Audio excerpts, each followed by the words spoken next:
Hi, you guys. I've got Olivia Maine here with me, and I'm so pumped for y'all to get to know her. I have known Olivia, I don't know, how long has it been? For sure over a decade. Okay, yeah, over a decade. We were both in Austin together, and then we did the same feature film together, but we didn't work together. But I think we went to like a lot of auditions and stuff. Like we saw each other at Yep. auditions. So, anyway, she's moved. We got to reconnect, and I'm super pumped. So, this is Olivia. Welcome, Olivia. Thank you. I'm so happy to be here. And, I always love having any excuse to talk to you. So, Same, 100%. Okay, so kick us off with where you live and what all you do in the film industry. okay. So I am in Gypsum, Colorado. I've been here for 8 years now. And I am an actress. I'm also an aspiring producer. I've been working on developing a project and I'm learning a lot, mostly that I love it. So exciting times. Can you mention anything about your project or not yet? Yeah, yeah, no, I can. I Yeah. can. It's called The Table. It's a docu-series.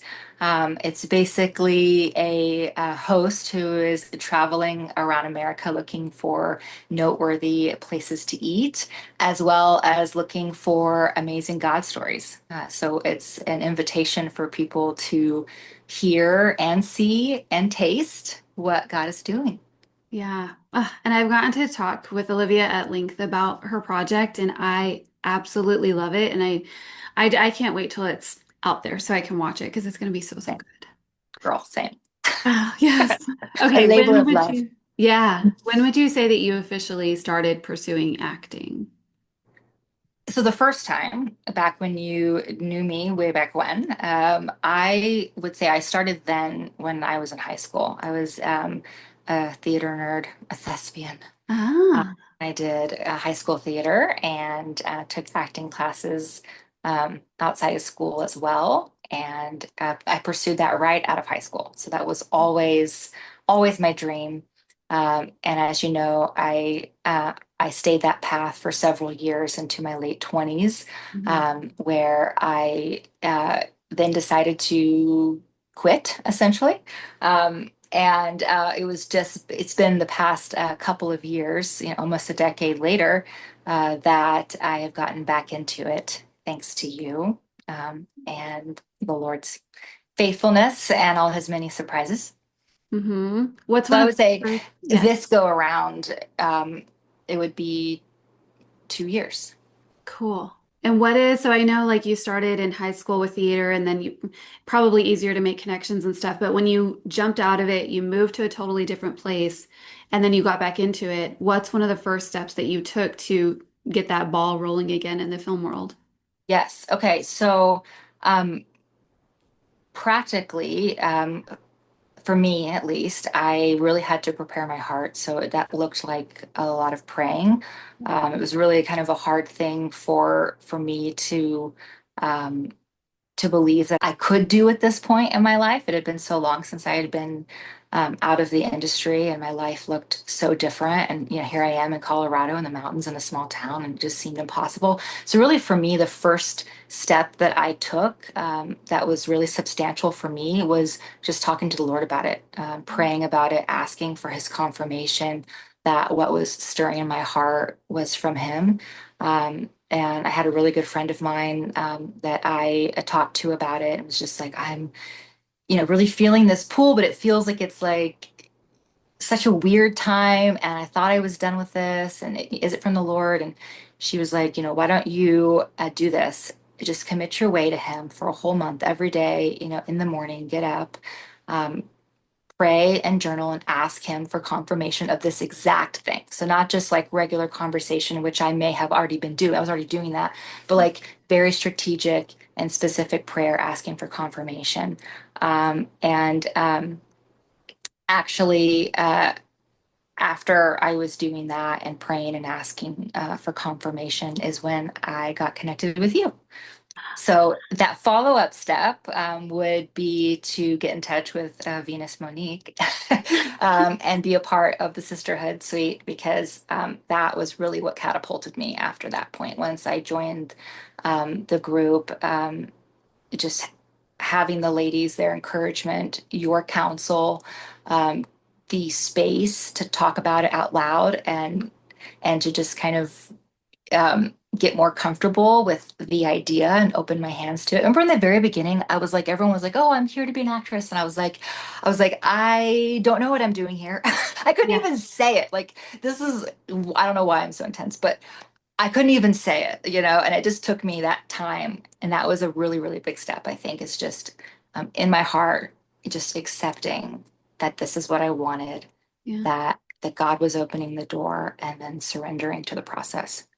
I had no idea that you did the 30 days, like, which is so good because I think a lot of times we get an idea and we just run with it. And it's kind of like, but are you really calling me to this or is it my own flesh doing this thing?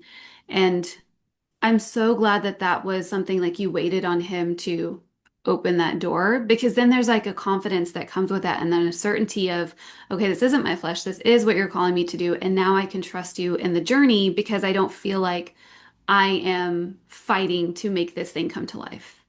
Yes. Yes, 100%. And that is my nature Hmm. to do that. And it's Yeah. my nature to be very ambitious and just kind of be like, okay, stop everything. I have a new idea, Yeah. Yeah. and not that that is a bad thing. That's part of how God made me. But I feel like part of my stewardship of his spirit and the fact that now that I am following Jesus, like my life is not my own, and there's a partnership of me bringing who I am um, to him and us doing things together and in alignment with his will.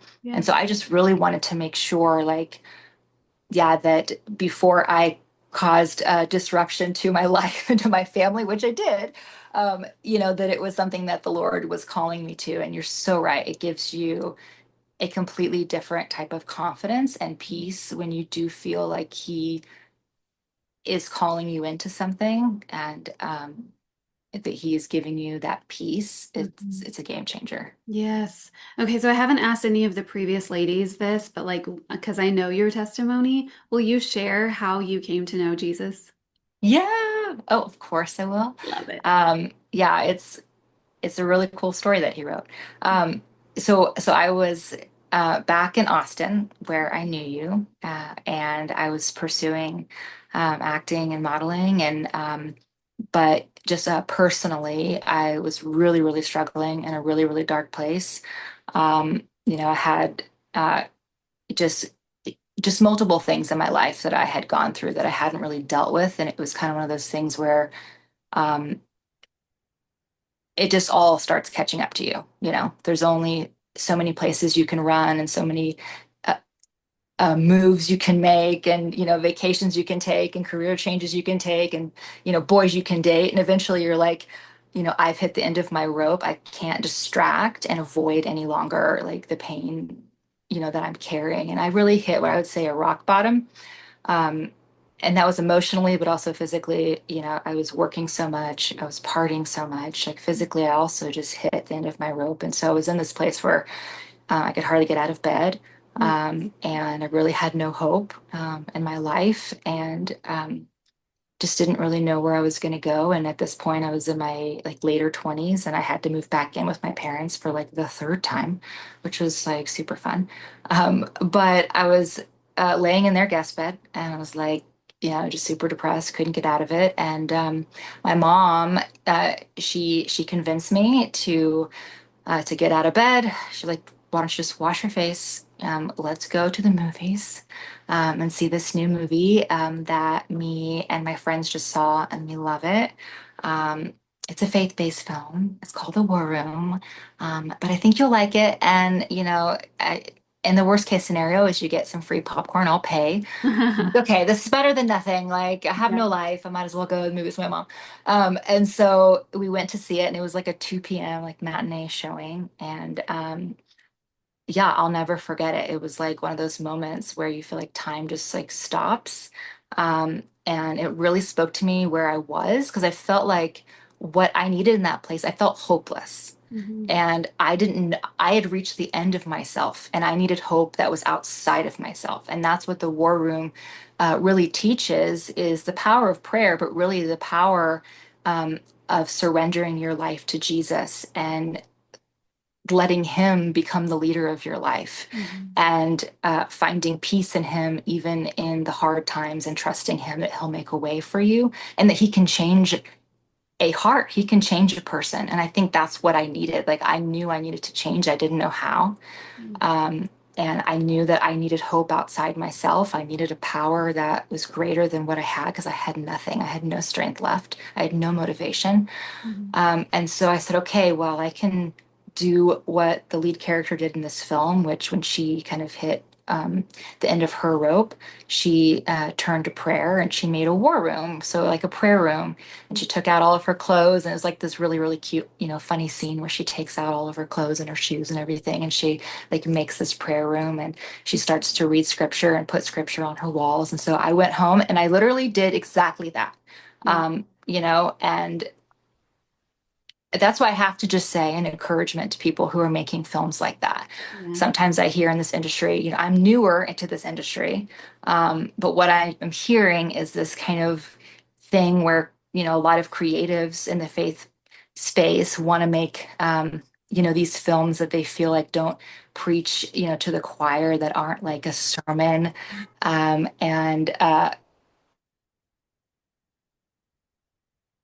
Oh, you're sideways. There you are. Are you still there? Yeah. Okay. Oh, it's just me. We'll let her back in. Oh, oh, good. It's still recording. Well, you guys can hang out with me for a second because I'm sure she's going to jump back on. Let's hope. Otherwise, maybe I'll just interview myself. There she is. Oh no, she's gone.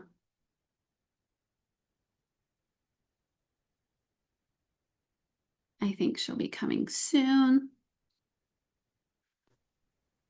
She's So back. I'm back. How long was I gone? I I don't know, maybe like my 30 editor has seconds. part out. Oh yeah, yeah, yeah. I was debating. I was like, should I edit this or just leave it? I don't know. Oh, I mean, whatever. But you are sideways this time. Okay, hold on. Let me just get There we go. wow. Okay, Uh-huh. Yeah. just a second. I think that's why. Okay. We'll just pick up with your prayer closet and then I'll edit it all together. So I went home and I made a prayer closet just like she did in the movie. Hold And on. I I just literally started took laughing out, because I'm like, this is such an actor thing to do. Like, we'll pick up from right there. yeah. I love it. And we just like act like we were just in conversation. Just did it. Just like, yeah, I totally know what you mean though. Okay, go for Perfect. Seamless, it. Uh, but yeah, so I mean, I went to my closet and I literally took out all of my clothes. And I remember this is like a moment, like in a movie though. Like I took out like all my clubbing outfits, and it was like a big deal for me. Like all my little, like little tiny, little sequiny, like small dresses, and I was like, I'm done with these. I'm praying. And it was a very like pivotal moment in my life, and I was Yeah. very intentional about it. And I made room in my closet. It wasn't a walk-in, it was like a tiny like accordion door one. Yeah. But I put like a rug in there, and I didn't have a Bible, and so I went to my dad and I was like, Dad, do you have a Bible? And he gave me his old King James one, and I Oh was like, no. okay, this will work. I I I can had no read the idea. I didn't know there numbers. was like different translations. I was Yeah. like, this is the Bible. And but that's the thing is I started reading it, and it, it came to life for me, and I think Wow. that's where God met me. He met me even though I couldn't necessarily like fully understand and comprehend the things that I was reading. Um, there was a sense of strength and hope that I had as I was reading it. Yeah. And I just started talking to God, and I can't even imagine what those first conversations sounded like. I didn't know what I was doing, but I do know that I committed my way to it. Um, and I had the gumption to stick to it. And over time, it, not only did I give my life to Jesus in my prayer closet, with my Bible open and just like had such a real encounter with him. But over time, we developed a relationship. And so that's what I do want to say an encouragement to people who want to make films like that, who want to make faith-based films that have a very clear gospel message.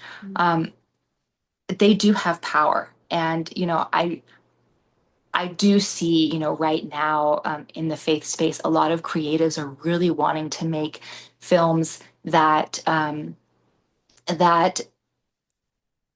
maybe what they would call like faith adjacent. I hear that term a lot. I don't really fully know what it means, but Mhm. but where it's really geared towards the non-Christian audience, Mhm. and it may have Christian values and but it doesn't actually say the gospel. Yeah. It doesn't speak it. And I think that those things are great and good if that's what they really feel that the Lord is doing. But one thing I do hear is that sometimes they feel that they have to do it that way, Mhm. or they're not going to reach the non-Christian. And Mhm. to that person, I want to say that's is a lie, is Yeah. a lie. And for me, in that time in my life, like I didn't need some beautifully made artistic, movie about some people that are going through a hard time Yeah. and with very vague messaging. What I really needed in that time was the clear truth. I needed hope that was outside myself, and I needed to know how Hmm. to seek that. I needed step by step, Yeah. which is what that film gave to me. And I love films like that. I love faith-based films like that. I'll always have a soft spot for them. Mhm. And so I just think I hope that it encourages filmmakers out there that those types of films that are very clearly Christian films, they do reach outsiders. They do reach the broken. They're not preaching to the choir. I was definitely not the choir, and we can't put God in a box. Mhm. And so I just hope that encourages someone. But Yeah. yeah, that's how I found Crisis through the War Room. Yeah, and I think that's an excellent point as to why we should create what God has put on our hearts to create, not what we think the world should see or what we should do to please the world, but it really should be 100%. like, what is God calling you to do? Move forward in that because He has a purpose. Like He has an Olivia on the other side of this project. So do whatever God's calling you to do. I'm glad you said that. Yes. So good. Okay, so being a Christian in the film industry, is there anything that you do or don't do because of your faith?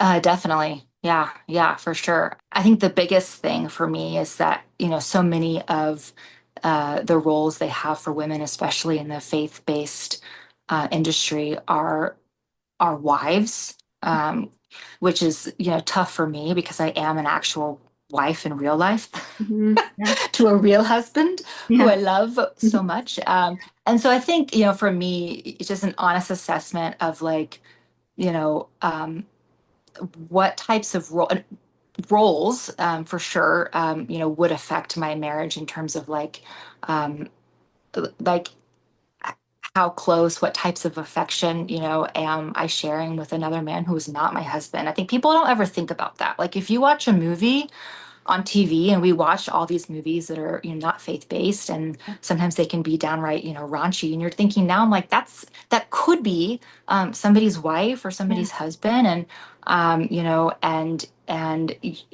you are pretending in some ways, but I think to not acknowledge the way that people can grow close just because of proximity Hmm. and affection. If something would be odd to do outside of a film in real life, than to do it in a film, than to say, well, we're just acting, so it's not gonna you know hurt my husband or affect me emotionally. I feel like is not living in reality, Hmm. for me at least, and I'm a very sensitive person. So I think that's a real conversation that that my husband and I have, like, A, what is he comfortable with? What am I comfortable with? And what do we feel like the long-term effects of that could be? But then also I think about, I I have to be careful with my time too, Yeah. because of my marriage and of my children. Yeah. And it's not necessarily, it's not that that that those relationships are holding me back. It's that they're priority to me. Yeah. They're so valuable to me. At the end of a film shoot, I am going to go home to my real life, to the people I share life with, and they are my forever, Yeah. on this world. And so, my relationship with them always comes first. And so I do think about that in terms of how much time am I going to be away, filming something. What does that look like logistically for my family? Then also too, I'm keeping my hands open. There are some things that the line is drawn in Mhm. terms of boundaries and films, but then there are some things that I'm learning because I don't know necessarily how that's going to affect my family when it comes to timelines, logistics. I did a film recently where I thought something was okay for me, and it wasn't a part of like my original boundary. But then over time, can you hear my children? Hey, Jack, honey. I know, baby. I'm in the middle of an interview. If you, yes, you may. Can you go down to grandma, babe? But I'm bringing this. Okay, you can bring that with you. Okay. Love you. Bye. Yeah. Well, there Love you it. go. So what I'm saying. And so it's just, just learning as I go what's doable. And I think something that I do with my husband before I take a role, before I even audition, is we sit down and we talk about the role and what we know, because you get very limited information, Yeah. and we talk about it and try to make an informed decision on if I should audition. And Mhm. then if I audition and if I get to the next round, okay, then we kind of touch base again and talk about it again. And then if I get offered the role, we talk about it again. And then afterwards, after it's all said and done, we sit down again and just say, okay, how did that go? And I think that has been the most important thing in terms of setting boundaries and knowing that those could change. And I tell my husband and my family, I will do what's best at the end of the day for us. Yeah. And I may set one boundary now and say, okay, this is what I need to do in order to protect what's most important to me, Mhm. um, and my faith and honor God. But as I grow and as I learn, those things may change. That boundary may get bigger. Yeah. Or some things maybe that I thought I had a tight boundary on, maybe that will grow a little bit. I don't know. Again, there are some things where I do know for sure and they won't change, but there are some things I feel like I really am trying to walk in the spirit to discern God's voice, because I have certain weaknesses and sensitivities, and that maybe not everybody has. And so I'm finding out that there are some things like I should do or shouldn't do that's not true for everyone else, but Yeah. God knows it is true for me. Yeah. That's so good. And I think you're totally right about boundaries possibly changing, or like I even know for me, I had boundaries set and then I partook in this one commercial and I was like, oh, yeah, no, I actually don't want to promote that kind of stuff. So then my boundaries changed. Yeah. But it's so good to just know and just sit with yourself and be like, okay, would I be okay with this before whatever they can tempt me with? Let me sit with my own thoughts and decide where that line is. That way you have something to go off of in the beginning when you're not making a decision based on emotion. Yeah, So absolutely. that's so good. Okay, what's a mistake that you've learned so far that you don't want others to have to experience, like in the film world? I would say to put too much emphasis on comparison, or the things that you need to do to get ahead. I think there are so much information out there, and there are so many wonderful teachings and podcasts and books and ways that you can obtain knowledge. And I think that is so important to do. And I think there's a time and a place for that. But I think my tendency when I feel really insecure, I will really hibernate into trying to obtain knowledge. And I'll go into this place where it's like I'm obsessing, I'm listening to every single podcast, I'm reading every single book, I'm looking at everyone else and what they're doing. And I think in my mind, I feel like that's going to help me keep control. Mm. And that's going to make me feel less insecure. When I think a lot of it, for me at least, is really just it's securing my identity in the Lord and really finding peace in Him and growing in my faith with Him, and then keeping the main things, Jesus, my community, my church, serving the people around me, and being faithful with the things that God has given me right now. And to not put, so much emphasis. I feel like that's what I do is like I'm just like go so all in this place of trying to prepare myself mentally, but so much of it really is a being the most secure and confident and whole and healed person that you can be, Mm. so that you can bring that in any opportunity that God does give to you or that you get because of your talent or skill, that you bring that to where you're at and not this like, hyper insecure, how can I be perfect type of mentality, but rather you bring this sense of peace that you're rooted. And I want to bring that into the places and spaces that God puts me. And I feel like um, that's what I wish I had, really, really put more emphasis on in the beginning. And then it also stole my joy because then I was comparing myself to all these amazing people. There's so many great people out there.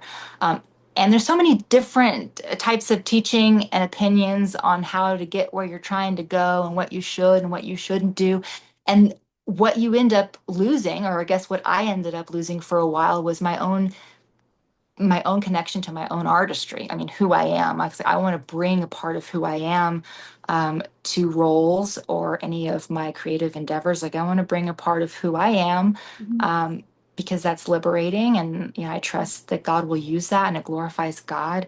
And when I focus too much on what everyone else is doing or thinking that the knowledge is going to help me have control or help me to succeed rather than seeking knowledge because it's interesting, it's Yeah. good to stretch our brains. Yeah. It's good to learn what everyone else is doing in a way to just kind of um, just expand your vision and understanding of what's happening as a whole in the industry, but not necessarily as like this is my pathway. And I wish I didn't do so much of that in the beginning. And I feel like I'm doing so much of that now. And as doors are opening, I feel like I'm so much more rooted in the main things. And if those doors close, it's like, oh, I don't need them to open because I already know what I'm supposed to be doing. Like I Yeah. already have this area that I'm farming faithfulness in. I already feel like I have purpose here. Hmm. And I think that's just like a way more fun Yeah. way to do things. So I think you just need to have a life that's full and rich and purposeful that has nothing to do with the industry. Mm, that's really good. Yeah. Staying rooted in the main things. I love that. Okay. Where can people find you online? Where are you? You can find me on Facebook. Yeah, that's On where I am. Facebook, Olivia Maine. Instagram, I did just get Instagram again. Oh, And it's a big step for me.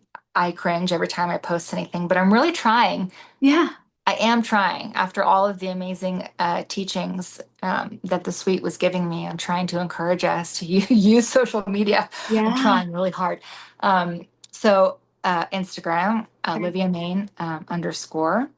And then I do have a website, oliviamaine.com. It's pretty limited as to the content on there, but I'm also working on it. So if Yeah. you are so inclined to keep checking up, you There can will be find me updates. there.